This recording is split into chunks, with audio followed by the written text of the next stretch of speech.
ख़वातीन और हज़रात, हमें सुपर ओवर में अगले हमारे फिल्म मादर लाडला के प्रोटैगनिस्ट, हमारे हीरो हमें ज्वाइन करने वाले हैं। आप लोगों की भरपूर तालियों में प्लीज वेलकम तरसीम जस्सर।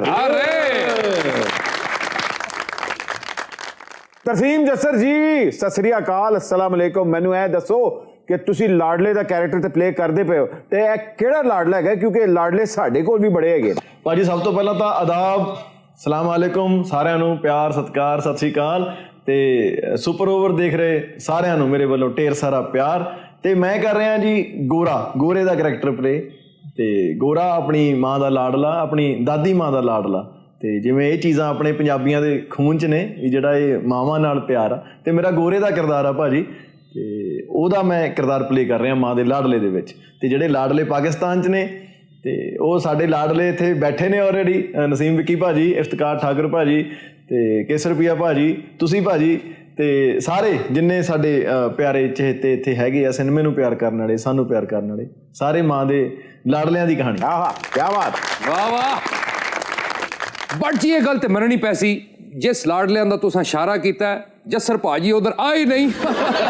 असल विच साडे जेहड़े लाडले ने ना इधर, वो कदी कदी उधर भी जांदे असे। अच्छा। ते दलीप कुमार साहब भी उन्हां की इनवाइट करदे सी ते नहीं सी जांदे। चूहू दे बीच ते जाके बेलपुरियां खांदे असे। भला किस नाल? जीनत ईमानदारी नाल गल कर रहा मैं तुसां नाल, मैं ईमानदारी नाल गल कर रहा, मैं गल कर रहा। बहुत अच्छे। माला लाडला कॉमेडी वेंचर है या 12 मसाले फुल मिक्स प्लेट चाट? ਭਾਜੀ ਪਿਓਰ ਕਾਮੇਡੀ ਵੀ ਹੈਗੀ ਆ ਇਹਦੇ ਵਿੱਚ, ਪੂਰੀ ਕਾਮੇਡੀ ਆ, ਕਿਉਂਕਿ ਜਿਹੜੇ ਆਪਣੇ ਕਿਰਦਾਰ ਨੇ, ਜਿਹੜੇ ਸਾਡੇ ਭਰਾ ਪਾਕਿਸਤਾਨੀ ਭਰਾ ਸਾਡੇ ਇਹਦੇ ਵਿੱਚ ਲਏ ਆ ਅਸੀਂ, ਤਾਂ ਤੁਹਾਨੂੰ ਪਤਾ ਵੀ ਕਾਮੇਡੀ ਦਾ ਧੂਮਾਂ ਪੈਣ ਵਾਲੀਆਂ ਨੇ। ਤੇ ਨਾਲ ਦੀ ਨਾਲ ਇਹਦੇ ਵਿੱਚ ਇਮੋਸ਼ਨ ਨੇ, ਜਿਵੇਂ ਜਿੱਥੇ ਮਾਂ ਤੇ ਪੁੱਤ ਦੀ ਜਾਂ ਮਾਂ ਤੇ ਧੀ ਦੀ, ਜਿੱਥੇ ਮਾਵਾਂ ਤੇ ਬੱਚਿਆਂ ਦੀ ਕਹਾਣੀ ਆ ਗਈ ਤਾਂ ਉੱਥੇ ਇਮੋਸ਼ਨ ਲਾਜ਼ਮੀ ਨੇ, ਕਿਉਂਕਿ ਇਹ ਪਿਆਰ ਹੈ ਇਦਾਂ ਦਾ। ਤੇ ਇਹ ਫਿਲਮ ਦੇ ਵਿੱਚ ਵੀ ਇਦਾਂ ਦਾ ਇੱਕ ਰੰਗ ਜਿਹਾ ਤੁਹਾਨੂੰ ਦੇਖਣ ਨੂੰ ਮਿਲੂਗਾ। ये बताइए तरसीम जी, आपकी किस पाकिस्तानी कॉमेडियन के साथ सबसे ज्यादा केमिस्ट्री बनी? ਬਹੁਤ ਜ਼ਿਆਦਾ ਵਧੀਆ ਕੈਮਿਸਟਰੀ ਸੀਗੀ।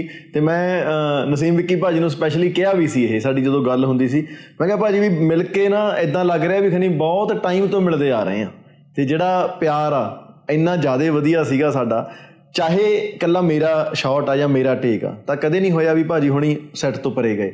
ਜਿੰਨਾ ਹਾਸਾ ਫਿਲਮ ਦੇ ਵਿੱਚ ਆ, ਓਨਾ ਹਾਸਾ ਸਾਡਾ ਐਕਚੁਅਲ ਸੈੱਟ ਤੇ ਹੁੰਦਾ ਸੀ।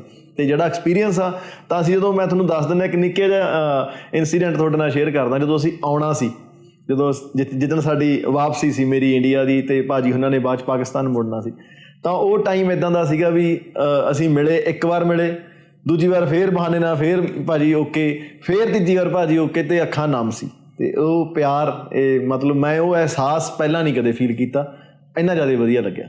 ਜੱਸਰ ਜੀ, ਤੁਸੀਂ ਲਾਡਲੇ ਹੈਗੇ ਹੋ ਤੇ ਹੀਰੋ ਵੀ ਹੈਗੇ ਹੋ, ਇੱਥੇ ਬੱਟ ਜੀ ਵੀ ਹੀਰੋ ਹੈਗੇ ਨੇ ਤੇ ਲਾਡਲੇ ਵੀ ਹੈਗੇ ਨੇ। ਤੁਸੀਂ ਇਸ ਤਰ੍ਹਾਂ ਕਰੋ, ਮੇਰੀ ਫਿਲਮ ਵਿੱਚ ਅਗਰ ਕੰਮ ਕਰੋਗੇ ਤੇ ਮੈਨੂੰ ਥੋੜ੍ਹੇ ਜਿਹੇ ਡਿਸਕਾਊਂਟ ਤੇ ਦੇਵੋਗੇ। ਮੈਂ ਜਦੋਂ ਤੁਹਾਡੇ ਨਾਲ ਕੰਮ ਕਰਾਂਗਾ ਤੁਹਾਡੀ ਫਿਲਮ ਵਿੱਚ, ਤੇ ਮੈਂ ਵੀ ਹੱਥ ਹੌਲਾ ਰੱਖਾਂਗਾ।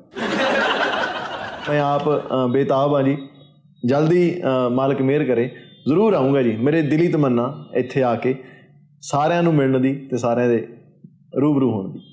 ਜੱਸਰ ਜੀ, ਅਗਰ ਤੁਸੀਂ ਲਾਹੌਰੀ ਮੇਜ਼ਬਾਨੀ ਵੇਖਣੀ ਹੈ ਤੇ ਇੱਕ ਵਾਰੀ ਤੁਹਾਨੂੰ ਲਾਹੌਰ ਆਉਣਾ ਪਏਗਾ, ਫਿਰ ਵੇਖਣਾ ਹੈ ਐਡੀ ਪਿਆਰ ਵਾਲੀ ਤੁਹਾਨੂੰ ਜੱਫੀ ਪਾਣੀ ਹੈ, ਇਹ ਤੁਹਾਡੀ ਚੁੰਮੀਆਂ ਲੈਣੀਆਂ ਕਿ ਤੁਸੀਂ ਜਾਦੂ ਵਾਲੀ ਜੱਫੀ ਭੁੱਲ ਜਾਓਗੇ ਤੇ ਸਿਰਫ ਲਾਹੌਰੀ ਜੱਫੀ ਯਾਦ ਰੱਖੋਗੇ। ਤੇ ਜਲਦੀ ਇਹ ਸਮਾਂ ਆਊਗਾ, ਰੱਬ ਮਿਹਰ ਕਰੇ ਜਲਦੀ ਮਿਲਾਂਗੇ ਜੀ। ਥੈਂਕ ਯੂ ਤੁਹਾਡਾ ਭਾਜੀ, ਅਹਿਮਦ ਅਲੀ ਭੱਟ ਭਾਜੀ, ਤੇ ਸਾਰੀ ਟੀਮ ਦਾ ਤੇ ਸਾਰੇ ਦਰਸ਼ਕਾਂ ਦਾ, ਜਿੰਨੇ ਵੀ ਸਰੋਤੇ ਸਾਨੂੰ ਦੇਖ ਰਹੇ, ਸਾਰਿਆਂ ਨੂੰ ਦਿਲ ਤੋਂ ਪਿਆਰ ਤੇ ਸਲਾਮ। ਰੱਬ ਤੁਹਾਨੂੰ ਸਭ ਨੂੰ ਖੁਸ਼ ਰੱਖੇ, ਚੜ੍ਹਦੀ ਕਲਾ 'ਚ ਰੱਖੇ।